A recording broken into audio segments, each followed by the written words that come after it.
Oi, oi, oi, pessoal! Estamos aqui começando mais um Pod Pedro e eu quero contar com a sua presença nesses próximos momentos, porque hoje nós estamos com um assunto muito interessante. E aqui hoje estamos com a pessoa memorável, estamos aqui com a doutora Roberta Alves, que vai falar sobre o direito dos autistas. Olá, doutora Oi, Roberta. Tudo bem? Se apresente para nós, para o nosso público, doutora. Para mim, primeiramente, é uma honra estar aqui, né, falando sobre esse assunto que hoje em dia é tão relevante, né, tendo em vista o crescimento de pessoas com autismo. E para mim é um prazer estar aqui participando deste podcast com você e poder falar sobre isso. Maravilha. Conta pra gente, doutora Roberta, como é que começou toda essa magia do direito na vida da senhora? Como que começou esse empenho na defesa pelos autistas? Sim. Bem, eu sou advogada há 13 anos. E eu acho que todo ser humano tem aquela questão de buscar um propósito. Então, eu sempre quis um propósito de vida, um propósito para a minha profissão. E, na realidade, eu trabalhava com direito bancário, era só mais um trabalho, não tinha aquela motivação, aquele entusiasmo mesmo de acordar de manhã para ir trabalhar. Pois bem, veio a maternidade. Tenho 2 filhos, sou mãe de 2 crianças. E a maternidade mudou minha cabeça, mudou minha concepção de vida.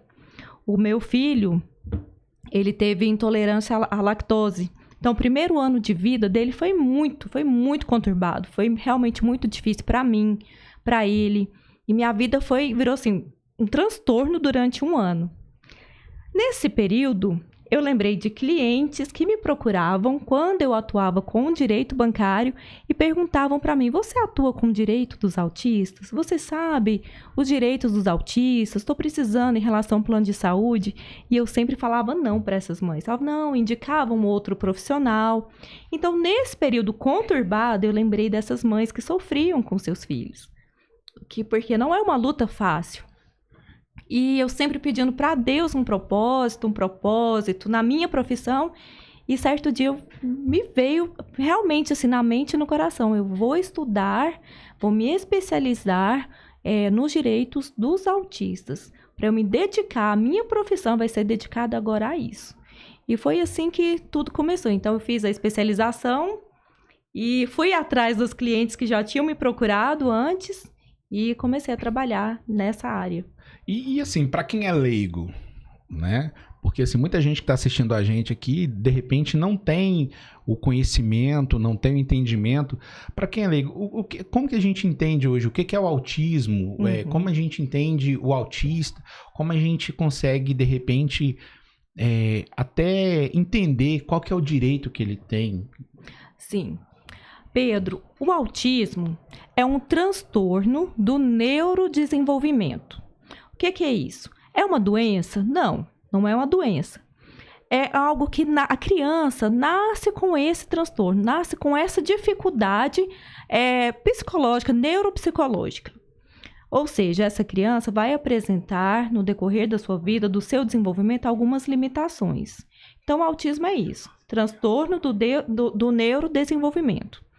Dentro do espectro, porque nós falamos que é um espectro, dentro desse espectro autista, existem vários níveis de suporte, que é relacionado à dificuldade que aquela criança tem, ou à necessidade de tratamento que aquela criança vai solicitar no decorrer do seu tratamento. Nível 1 de suporte é uma criança mais funcional. Nível 2, uma criança que tem mais dificuldades. E nível 3, que é considerado severo, que é aquela criança que realmente não fala, que não olha nos olhos, não interage.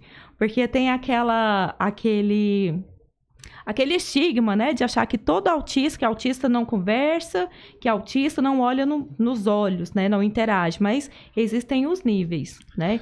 Então, o autismo é isso. Tem até aquele seriado, né, The Good Doctor, né, que é um autista que se torna médico e tal, e mostra ali uma certa interação dele com outras pessoas. Sim, para você ver. Então, isso realmente tem o autista que interage, que desenvolve.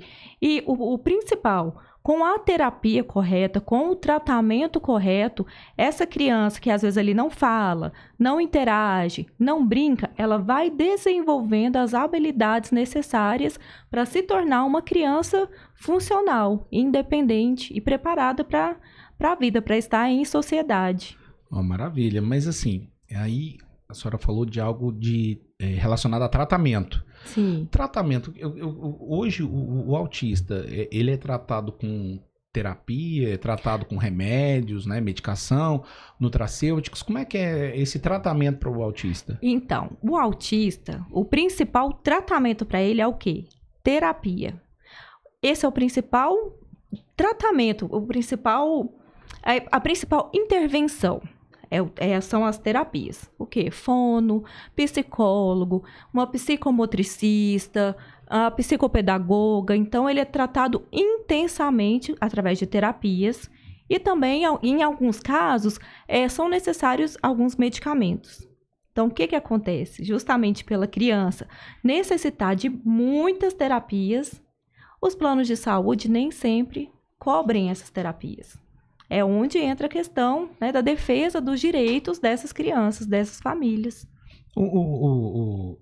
Ainda, eu tenho uma curiosidade, porque está em alta o que se chama de medicina integrativa, né? É uma linha da medicina que os médicos focam nem tanto em drogas, né, que são da indústria farmacêuticas, sim, mas eles focam em nutracêuticos, né, dietas, nutracêuticos, sim, que de repente reformulam a vida do paciente. Isso de uma forma geral, não especificamente para os autistas.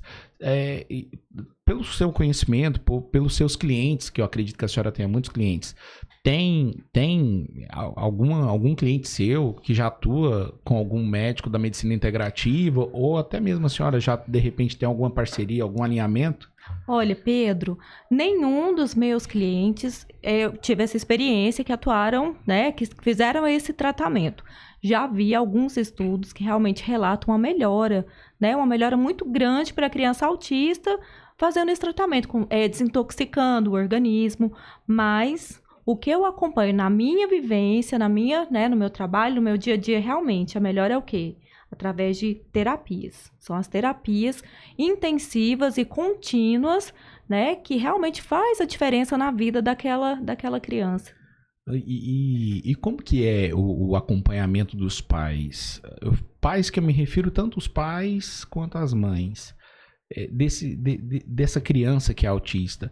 Porque assim, hoje na sociedade a gente conhece os adultos também autistas. Sim, tem aparecido muito, né? Mas eu acredito que os números de crianças que hoje são diagnosticadas têm sido muito elevados. Sim. Porque assim, até então não tinha tantos profissionais na área, mas hoje a gente já vê muitos profissionais. E aí eu gostaria que a senhora falasse para mim, assim, porque tem aqueles diagnósticos que de fato são diagnósticos, mas também, sim, há um boom de diagnósticos que talvez que não são diagnósticos reais. Sim, você pensa que pode haver um erro, né? Um erro de diagnóstico. Como que eu vejo isso? Atuando nessa área, como que eu enxergo essa situação? Porque o boom, né? O chamado boom do autismo, o boom de diagnósticos. A gente vê que realmente os estudos evoluíram muito, né? A gente tem critérios ali para enquadrar aquela pessoa dentro do espectro. Então, antigamente, não tinham esses estudos. É evidente, é lógico que realmente tem um aumento por questões que ainda são, a gente pode dizer que são questões desconhecidas, genética. Mas, aliado a isso, os estudos realmente são muito desenvolvidos para poder enquadrar essas crianças que antigamente eram tratadas como crianças, desculpe o termo, mas eram criança mongoloide, era uma criança, sabe, eram crianças que eram tratadas de pessoas tratadas de forma marginalizadas. Crianças que não tinham educação, né? Que eram mal cuidadas pelos pais, alguma coisa nesse sentido. Sim, exatamente. Então, o que os estudos estão conseguindo trazer? Dignidade para essas pessoas que antes ficavam marginalizadas. Hoje essas pessoas têm o respeito, têm um direito que ampara essas crianças, essas pessoas, de modo que elas sejam inseridas na sociedade, convivam em sociedade, não isoladas em manicômios, em, né, clínicas psiquiátricas. Então, assim, tem realmente um boom? Tem, a gente não pode negar. Mas, até que ponto que isso realmente não é por estudos, né? Realmente os estudos que estão mais criteriosos, né? Os critérios maiores para enquadrar essas pessoas que realmente precisam muito de atenção. Eu acompanhei um caso de uma mãe que ela teve muita dificuldade com o filho já no início da adolescência, e ela, como se diz, buscou vários profissionais, só que ela dependeu da rede pública, né? Essa questão é... E aí, o que acontece? Ela não tem acesso a plano de saúde. E depois de vários diagnósticos, cada profissional dando um diagnóstico, ele foi diagnosticado com TDAH, foi diagnosticado com autismo, e depois teve um outro diagnóstico, agora eu não me recordo, mas aí ela conheceu uma profissional que abraçou a causa dela. Que bacana. Levou para uma equipe de estudo. Sim. E que acompanhou o filho dela. Hoje, assim, ele tem autismo. Conseguiu, né, fechar o diagnóstico dele. Uhum. Porém, agora ele é acompanhado de fato. E você viu diferença nessa criança? Totalmente. Sim. E hoje, detalhe, você só sabe que ele é autista se você chegar a ter as informações da mãe. Sim, porque observando é uma criança... Ele teve uma melhora tão significativa que ele é como uma criança funcional, sim. Ele é como qualquer outra criança. Sim. Assim, na verdade, os autistas, eles são como qualquer outra criança, assim, né? Comportamental. Sim, isso, né? exatamente. Ele tá assim, você não vê a diferença aí de uma criança que não tem um diagnóstico de autismo. Não consegue... De olhar, você não consegue detectar. Não é perceptível. Você tocou em alguns pontos, assim, essenciais, sensíveis, e que realmente são pontos de dificuldade para as famílias. Você falou que o seu conhecido fazia o tratamento pelo SUS. Isso. Isso é um ponto, assim, que realmente as famílias ainda sofrem muito. Por quê? O SUS está preparado para receber essas crianças autistas? Eu acredito que não. Não está preparado. Não está. Ainda falta muito investimento do poder público, muita capacitação de profissionais para estarem ali na linha de frente fazendo esse diagnóstico. Primeiro, quero aqui já até tirar um mito que existe para muitas famílias. Quem pode fazer o diagnóstico? É só o neurologista? Não, não é só o neurologista. Já existe uma lei que fala que o pediatra ali da atenção primária já pode fazer o diagnóstico. Então, esse pediatra tem que estar o quê? Capacitado para fazer isso. Pensa, o caminho que encurtaria para uma família receber já o diagnóstico ali na primeira, né, numa primeira consulta, numa primeira avaliação, que ele já é encaminhado para as terapias. Você entende? Então, a família que necessita do SUS, realmente uma família que sofre sem um apoio jurídico. Ela precisa, para conseguir as terapias com as especialidades, na quantidade de horas que aquela criança precisa, é só com a ajuda jurídica, porque as famílias, infelizmente, estão largadas ao descaso, porque são meses e meses de espera. E no autismo, nós sabemos que a espera é valiosa, não pode esperar. Quanto antes houver intervenção, né? Quanto antes a criança for submetida ao tratamento adequado, melhor é a evolução do quadro clínico dessa criança. Assim, só linkando a questão das ações do poder público, eu tive alguns contatos durante a pandemia com organizações com foco em ação social, né? Sim. E assim, eu conheci várias famílias. Aí acaba que a gente toma conhecimento das necessidades de saúde, né? Como que acontece, muitas vezes aquilo que as famílias são privadas. Uhum.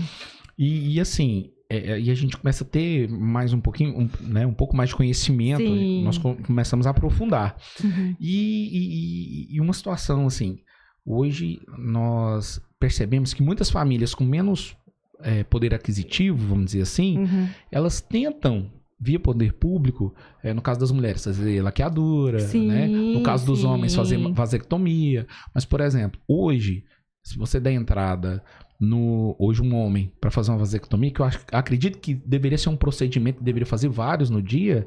Hoje, por exemplo, a fila é gigantesca. Pra espera, sim. Né? Então, por exemplo, se eu dou entrada hoje, deve ter quase 1.000 na minha frente, né? Se eu for depender do poder público. Sim. E assim, só daqui 1 ano ou 2, quem sabe vai chegar a minha vez. Então, olha só, para você ver como é deficitário e é um procedimento, esse atendimento. Né? Sim. Agora, pensa uma criança que necessita de uma intervenção urgente. Exato. Que passa meses, que dirá, às vezes, anos de espera por um neurologista para fechar o diagnóstico, no caso que você me contou. Aí a sua conhecida teve a intervenção de uma pessoa capacitada, preparada, que orientou essa mãe, que iniciou o tratamento, e a criança fez o quê? Evoluiu.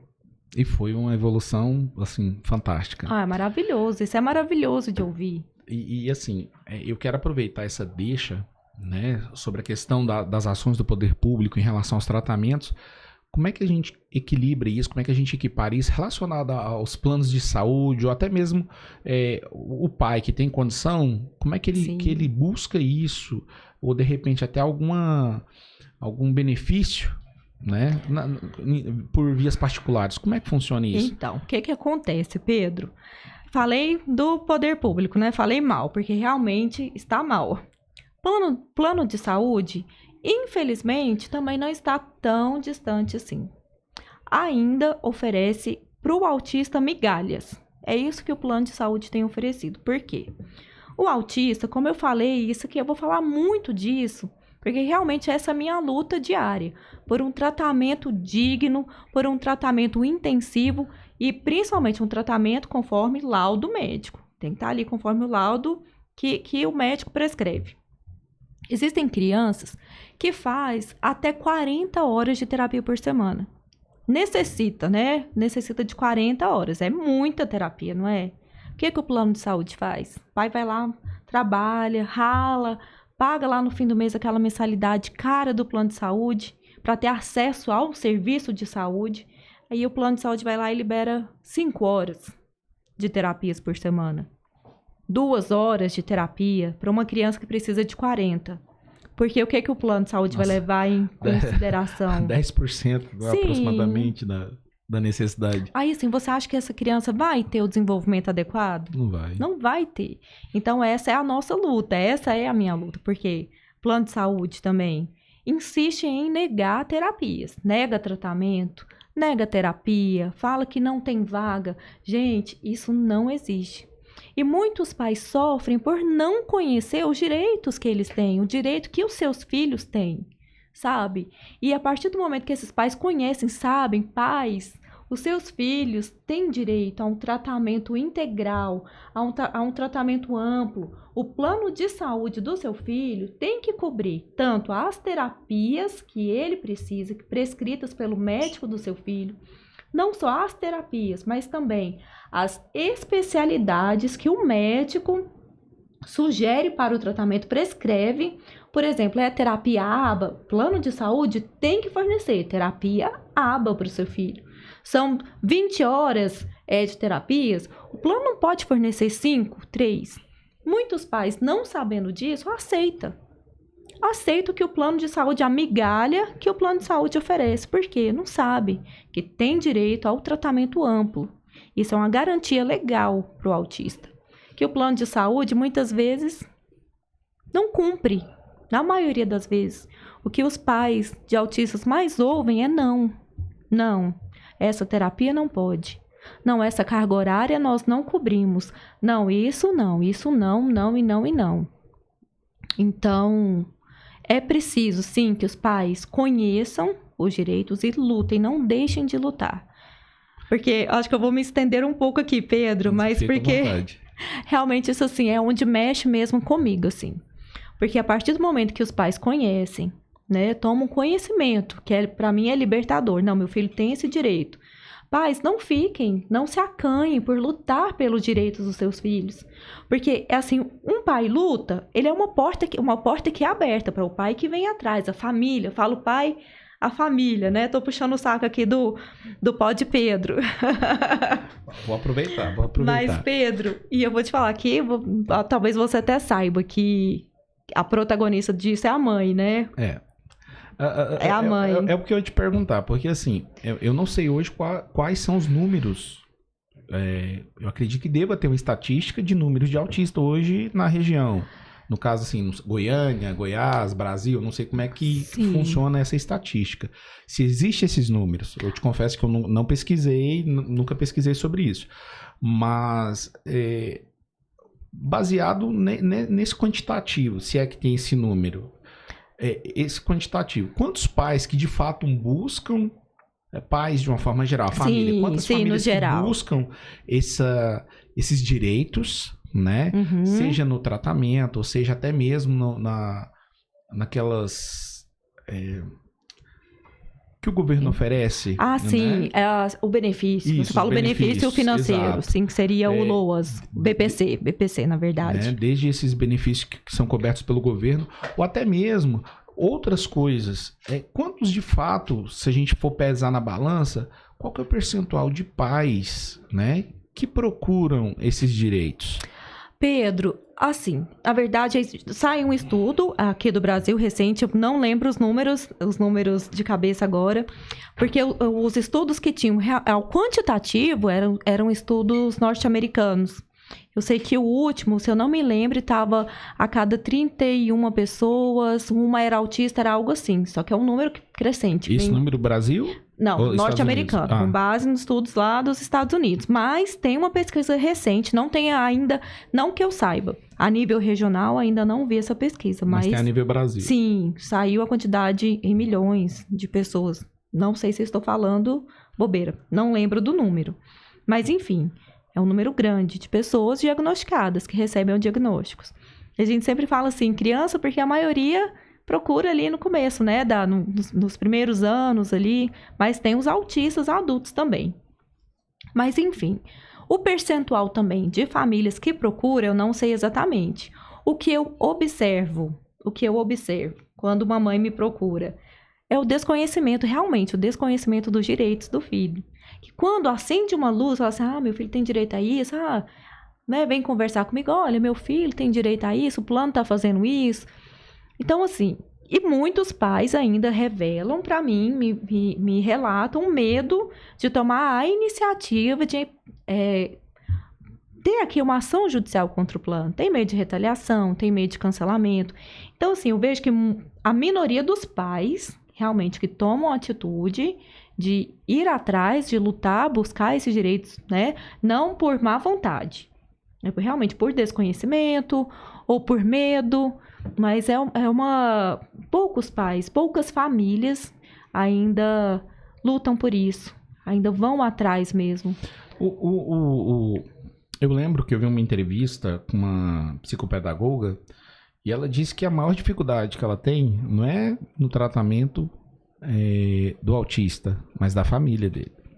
Porque se a família não acompanha, porque muitas vezes sempre tem um membro importante, Sim. pai ou mãe, que não aceita o diagnóstico. Né? Sim. E aí ele não consegue entrar naquele mundo do autista para, de fato, gerar um conforto para ele. Né? Então há esse conflito. E aí eu te pergunto, essas famílias que te procuram, já são famílias que entenderam e já estão assim, não, realmente... Meu filho é um autista, vou entrar no mundo dele, vou fazer tudo que eu puder, né? Porque normalmente essa é a ação dos pais, sim, né? Sim. Mas você se depara com esse tipo de situação em pais que, tipo assim, a mãe vai e o pai não, ou o pai vai e a mãe não? Como é que seria? Olha, na minha vivência, Pedro, quando a pessoa já chega ali para mim, para procurar os direitos do filho, são pessoas que já passaram essa fase, né? Da aceitação, né? Daquela dificuldade. A gente fala, é um luto pós-diagnóstico. né? Que é aquela demora em aceitar, em saber, e agora? Será que é isso mesmo? Não, meu filho não, né? Meu filho não precisa disso, isso não é, meu filho não tem esse diagnóstico. Então, assim, quando chegam para mim, a maioria, nunca me deparei, graças a Deus, porque eu acho que eu sofreria em ver os pais, né, assim, se desentendendo ali acerca do diagnóstico. Mas são pessoas que já passaram essa fase, então já estão ali realmente na luta, já estão muitas vezes até calejados, já de tanto não que recebe. E até por chegar já ali para mim, no meu escritório, no meu atendimento, já estão, na maioria das vezes, já sofrido emocionalmente, já sofridos, machucados. Eu procuro esse diferencial na minha advocacia, nesse meu propósito de vida. Eu procuro, assim, acolher. A mãe, sabe, Pedro? Eu me dedico ali para a mãe, a minha atenção para aquela mãe, a minha atenção para aquela mãe, em ouvi-la, em acolhê-la, em poder falar uma palavra de conforto, de ânimo, falar, não, estou aqui para lutarmos juntas. Então eu procuro sempre assim, justamente por saber o quanto, por saber assim, eu falo assim, não por vivência própria, não tenho filho atípico, mas eu sou mãe. E eu penso que uma mãe entende uma dor, entende a dor da outra mãe. É coração de mãe para mãe. Então eu penso que esse também é o meu diferencial ali no meu trabalho, na minha atuação. Que eu vi essa mãe que já vem, né, dessa jornada de diagnóstico, de fechamento diagnóstico, de luto, de tratamento. E chega ali então machucada muitas vezes, né? Cansada. E assim, a gente tá focado aqui no autista, mas assim, uma curiosidade sobre a sua vivência. Algum pai, alguma mãe com filho com outro tipo de necessidade, mas que está precisando de ver os seus direitos sendo atendidos, já te procurou em alguma outra situação? Sim. O que acontece? Outro transtorno que tem crescido bastante, você já deve ter ouvido falar, é o TDAH. Sim. Também, então, tem bastante procura. Muitos pais procuram, sim, em relação a esse transtorno também. E também síndrome de Down. Ah, sim. Também já atendi muitos pais, mas a atendo demanda muitos pais. comparada ao autismo é bem menor. Bem menor. Bem sim. menor. A procura realmente maior, assim, são os pais, as famílias dos autistas. E assim, nós estamos falando aí da questões de saúde, né? Que o poder público, os planos de saúde acompanham ou não, né? E que muitas vezes são seus serviços aí que traz esse benefício para as famílias, né? Até mesmo o LOA. LOAS é um benefício muito, né? Muito procurado, né? E ele atende todas as famílias BPC. Ou só as famílias de baixa renda? Pedro, essa pergunta é maravilhosa. Maravilhosa. Esse é o BPC, eu falei LOAS, pelo costume, porque sempre perguntam, eu quero LOAS. Meu filho tem direito ao LOAS, mas na verdade esse benefício é um benefício de prestação continuada, que é o BPC, que a criança autista pode ter direito a um salário mínimo mensal, né, pago pelo INSS. Então, são todas as crianças autistas que têm direito? Infelizmente, não. Para receber esse benefício, tem que ser uma família de baixa renda. Sim. A renda, assim, baixíssima. A gente costuma falar assim, é quase miserabilidade mesmo. Isso para receber perante o INSS. Mas o que acontece? Com a negativa do INSS, é possível, através de ação judicial, que essa família, que esse autista consiga o benefício. Porque com a ação judicial, a gente consegue demonstrar, apesar de a família ter uma renda, às vezes, um pouco maior, a gente mostra o gasto com medicamento, o gasto com tratamento. Então, a necessidade também dessa criança de ter um suporte financeiro é evidente. E eu não sei se isso é uma ocorrência com todos os autistas, mas eu conheço alguns que são extremamente seletivos em relação à alimentação. Alimentação, exatamente. Então, o custo de alimentação também é elevadíssimo, né? Sim, ainda tem essa questão, que é um gasto, né? Realmente um gasto a mais. E isso tudo é levado em consideração na justiça. Ali para o INSS, 2 mais 2 igual a 4. que acontece ali? A renda da família não pode ultrapassar meio salário mínimo por cabeça. Nossa. Ultrapassou meio salário mínimo por cabeça, não consegue o benefício. O benefício é indeferido por não adequar a renda. Então, e quantas famílias realmente, né? Como você falou, precisam tantas questões que envolvem ali o diagnóstico, né? Não só o autismo, aí vem a seletividade alimentar, vem a necessidade de gasto com transporte para terapia. Então, são muitas coisas ali que assim, pesam. Nós levantamos aí essas questões. E como é que fica a questão de escola para essas crianças? Pedro, escola. Escola tem sido, esse ano principalmente. Ano passado, eu trabalhei muito na questão assim, plano de saúde, teve muita procura por terapias. A Unimed, no ano passado, suspendeu muitas terapias, então teve uma procura muito grande em relação ao plano de saúde. Fiz alguns pedidos de professor de apoio. Eu posso falar assim, bem no geral? Pode, você quer saber? Pode. Assim, a criança autista, ela tem direito a uma educação inclusiva, né? Ela tem direito a frequentar, desde que esteja também no relatório médico. Claro, se ela precisar de uma escola especial, vai estar ali constando. Mas, no geral, a criança autista tem direito a frequentar uma escola regular com suporte adequado para as necessidades dela. Então, aquela criança tem que ter um ensino adaptado, tem que ter um acompanhamento especializado, que isso, inclusive, está na Lei de Proteção aos Direitos da Pessoa com Autismo, que é a Lei Berenice Piana, que a criança autista tem direito a um acompanhante especializado, que vai lhe dar o suporte pedagógico para aquela criança. As escolas cumprem isso? Não conheço. Não cumprem, Pedro. A realidade... Nem pública, nem particular? Nem pública, nem particular, mas as públicas têm sido piores.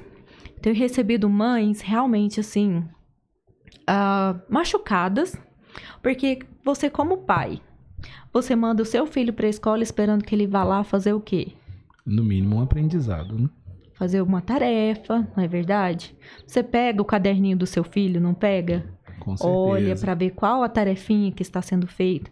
Pensa, um pai de uma criança atípica, de um autista, que chega no fim do dia, pega o caderno do filho e fala, quero ver o que meu filho fez hoje na escola.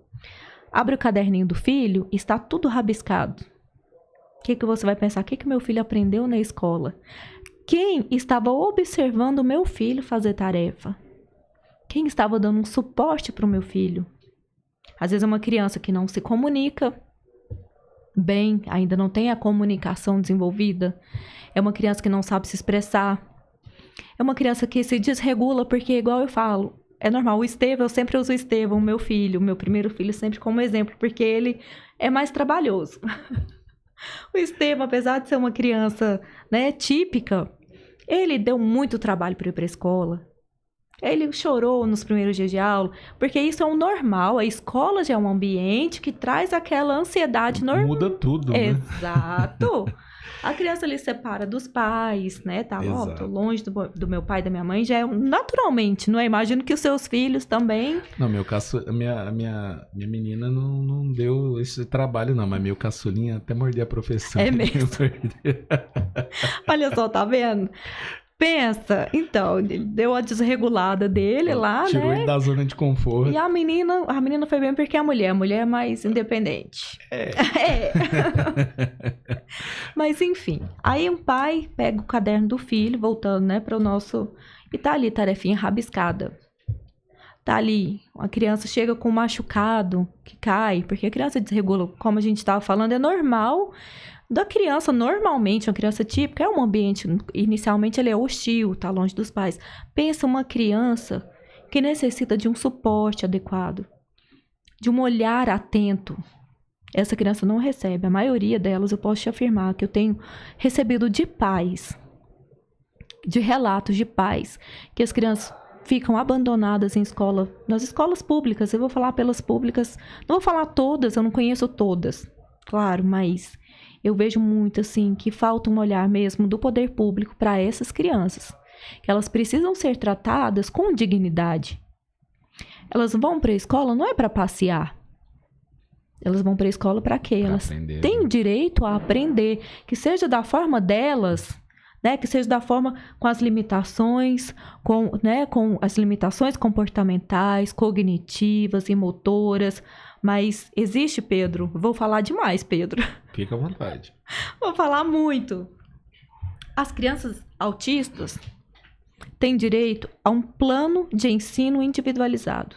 O que é isso? A professora vai analisar aquela criança, vai adaptar a atividade da sala, a atividade curricular para aquela criança, de acordo com o entendimento, o discernimento, com a capacidade cognitiva, motora daquela criança.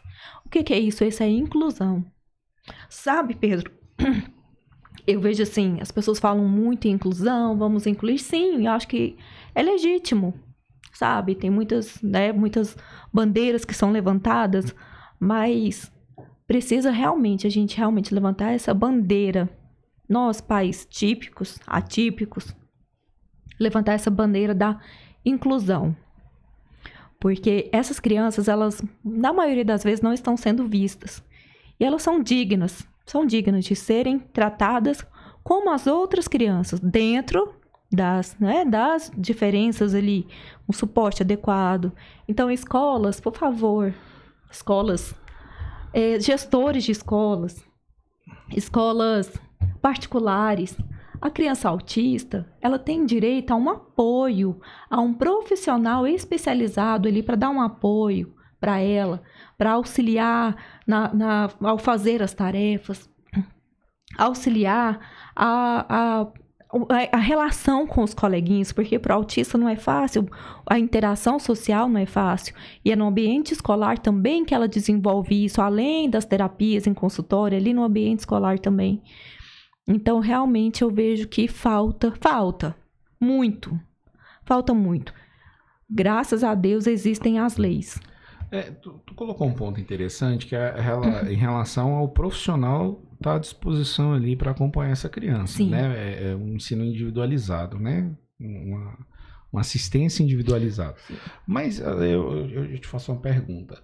Hoje, na estrutura atual que nós temos de prédios, né, das escolas, etc., seja pública, seja particular, atualmente é possível adaptar essa estrutura física que se tem hoje para atender essa demanda?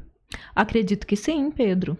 Eu acredito que sim. Você fala na questão de ter um profissional para cada aluno autista. Exato. Sim, eu acredito que sim. Por que eu estou te fazendo essa pergunta?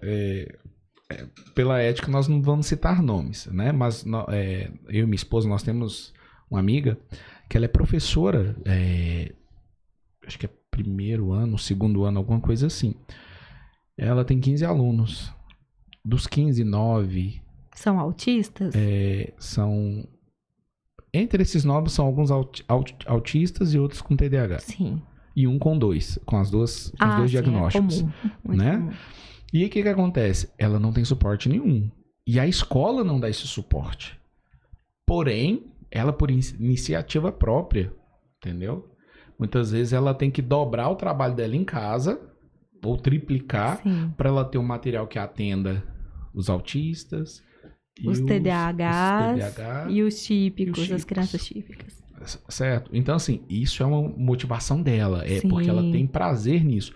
Mas a escola mesmo que ela trabalha, que é uma escola particular, eu ia te perguntar, é pública ou particular? Eu já queria saber. Não tem essa política, entende?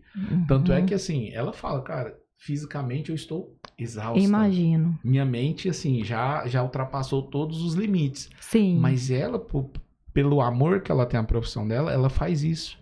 Então, assim, bem-aventurada essas crianças que estão na mão dela. Exatamente. Mas aí assim, enquanto a gente está conversando, eu lembrei disso e estou pensando que, e o restante dessas crianças? Né? Com certeza nessa mesma escola tem outras turmas com crianças atípicas. E às vezes não é nem por maldade das outras professoras que realmente não conseguem, né? Não conseguem dar conta de porque existe toda uma vida, a né? demanda. Fora da escola também, né? Sim. E esse relato seu, Pedro, é muito interessante. Por quê? Aquela tecla que eu bati no começo, que nós conversamos no começo. Desconhecimento dos direitos. Se esses pais soubessem que os seus filhos têm direito a um apoio especializado, eles iam exigir da escola. E pode exigir, tem que exigir. Seja pública ou seja particular? Seja pública ou particular. E a escola particular não pode cobrar mais, porque tem isso. Muitas escolas falam, não, sim, vamos disponibilizar. Aí a sua mensalidade vai ser tanto. Joga o quê? O custo pro pai. Exclusivo pro pai. Exato. Ou mesmo dividido. Não, é um custo da escola. Ah, mas é injusto, não sei o que. Não. Já tem que ser... a escola, então, já tem que fazer um provisionamento de custo relacionado àquilo que ela já cobra. Exatamente. Isso. Então, assim, e um detalhe só que eu quero deixar assim também bem esclarecido para quem está ouvindo a gente. Todo autista precisa de um professor de apoio? Todo autista precisa de um cuidador? Todo autista precisa de um apoio em sala de aula? Não são todos. Os que têm um laudo médico, né, um atestado médico, que necessitam, porque os neurologistas, os pediatras colocam no laudo. Se o seu filho tem em laudo médico a indicação de que ele necessita de um professor de apoio, a escola tem que fornecer. Então, não deixe seu filho ali, não, tá bom, a escola é boa. Não, o pessoal da escola, um exemplo, essa professora faz o que pode, o que não pode para dar conta, mas se ele tem crianças que necessitam de um suporte, sim, a escola tem que fornecer. É um direito da criança. Nossa, se todo mundo fosse adequar, hein? Se todos conhecessem, é libertador também, né? É libertador, mas seria um peso para essas escolas. Não, mas eu não vejo assim que seria um peso. Assim, eu falo assim, porque eu acredito que boa parte dos donos de escolas, me refiro às privadas, por exemplo, não fizeram essa previsão de gastos. Tem que fazer. Né? Não fizeram. Quando eles foram fazer as matrículas. Sim. Né? E mesmo as públicas, o governo não se organizou. E eu acredito que não tem nenhum governo que se preparou para essa ação. Haja vista que hoje, por exemplo, se você pegar uma escola estadual, isso, dentro da cidade de Goiânia, o custo que é pago por refeição, aquelas que são integrais, o custo que é pago por refeição por aluno, você não consegue fazer um lanche numa padaria. É o descaso, né? Que nós conversamos. Entende? É o descaso. Eu não vou falar em valores, mas é vergonhoso o valor que é pago, que é distribuído por cabeça. Por cabeça. Entendeu? É vergonhoso. Sim. E assim, se já não tem essa infraestrutura, num lanche, que é uma coisa... mínimo. Né, que é uma coisa assim... que você entende que já vai ter lá, que tem que ter, se o que é disponibilizado é um custo tão pífio. Imagina um suporte especializado. dessa, porque eu entendo que para a estrutura que temos hoje, aí nós já estamos falando de outra magnitude, né? Nós estamos falando de um outro nível, porque aí já envolve interesse do poder público, exatamente. Envolve interesse da direção da escola, sim, né? Seja pública ou seja privada. Aí envolve também a questão de gestão de custos. Então, assim, envolve toda uma gama de situações que poucas pessoas estão interessadas, de fato, em cumprir. Esse é o ponto. Poucas pessoas estão interessadas. E aí eu te faço uma pergunta em cima disso. Como é que fica a questão porque nós estamos vivendo uma situação de insegurança jurídica no Brasil muito grande, né? E dentro dessa insegurança jurídica, como que a gente pode enxergar que esses pais, né, e mães terão seus direitos, né, os direitos dos seus filhos atendidos? Então, eu até tinha iniciado uma fala sobre isso, Pedro, aqui. Graças a Deus temos essas leis.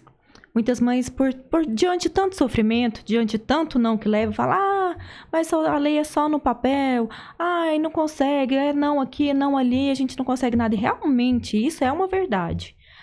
Na lei é lindo, é tudo lindo na lei. Na prática é outra coisa. A prática é bem diferente a realidade é bem diferente do papel. Mas que eu sempre falo para as minhas clientes, graças a Deus nós temos o papel, nós temos a lei pela qual nós podemos lutar. Podemos ainda bater ali as portas do judiciário e lutar pelo que está ali no papel, para fazer valer aquilo ali, fazer valer os direitos que estão ali garantidos.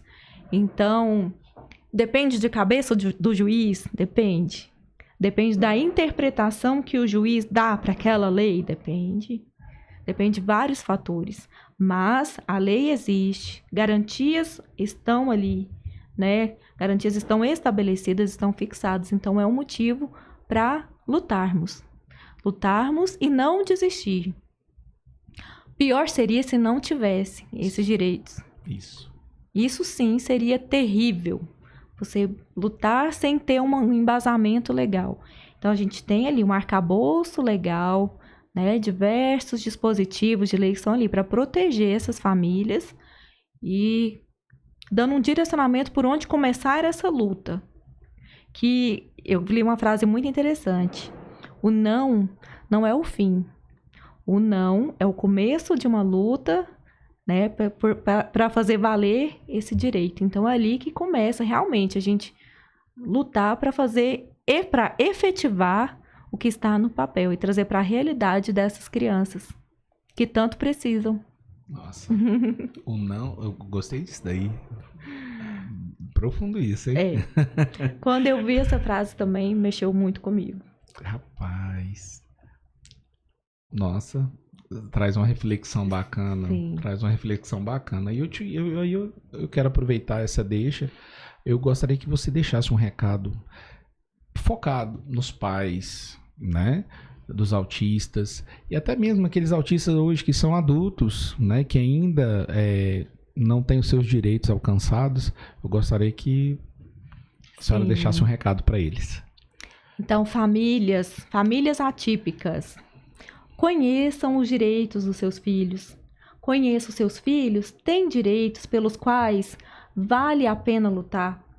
Como eu falei, eu vou repetir a frase, o não de um plano de saúde, o não de um BPC, um não à inclusão, o não a uma educação inclusiva, não é o fim. É duro? É difícil? É doído? Mas o não deixe que ele seja um ponto final na vida do seu filho. Mas que esse não seja o começo de uma luta para fazer valer o direito que o seu filho tem. E o seu filho tem muitos direitos que protegem, que amparam, não só o seu filho, mas o filho e a família. Então, conheçam e lutem pelos direitos dos seus filhos. E contem comigo nessa batalha, que é o meu prazer. Coisa boa. Posso te fazer uma pergunta bem pessoal? Sim. Eu não quero que tu fale em questão dos seus honorários, mas hoje, para uma mãe, um pai que quer dar entrada para reaver, né, os direitos dos seus filhos, as custas judiciais são muito altas?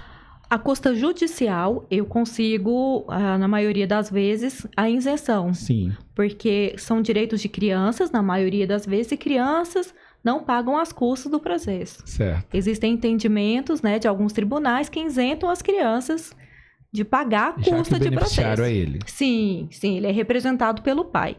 Então, custa judicial essa família não vai ter. Coisa boa.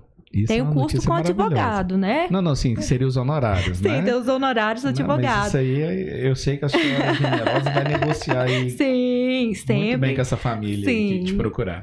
Sim. Mas se alguém quiser te procurar, a senhora quer deixar seu contato? Ah, sim, com certeza. Eu vou deixar o meu Instagram para você que gostou dessas dicas, dessas orientações. No meu Instagram eu sempre estou postando vídeos, atualizações sobre isso.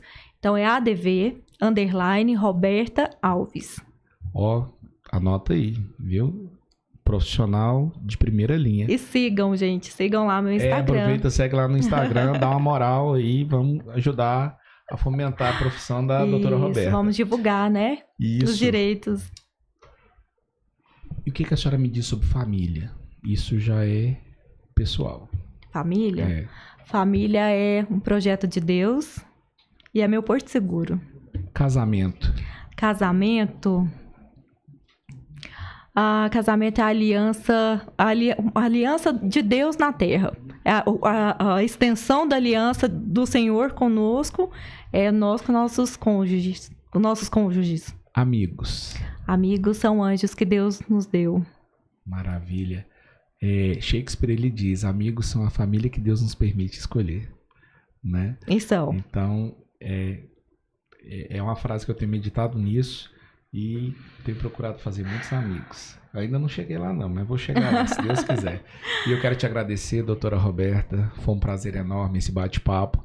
Espero que esse seja o primeiro de muitos. Sim, estou aí à disposição. Quem sabe num próximo momento a gente fazer um bate-bola, trazer uma psicoterapeuta aqui, uma psicopedagoga que é da área, né? Que é focada nos autistas, que eu acredito que a gente vai poder render esse assunto ainda muito mais, né? Sim, alinhar o direito, mais as questões de orientação terapêutica vai ser excelente, muito bom. Estamos aí. Eu quero te agradecer, doutora Roberta. Eu que agradeço muito pelo convite, poder falar mais sobre isso. E estou aí à disposição, Pedro. E para você que esteve conosco até aqui, muito obrigado. Esteja sempre com a gente.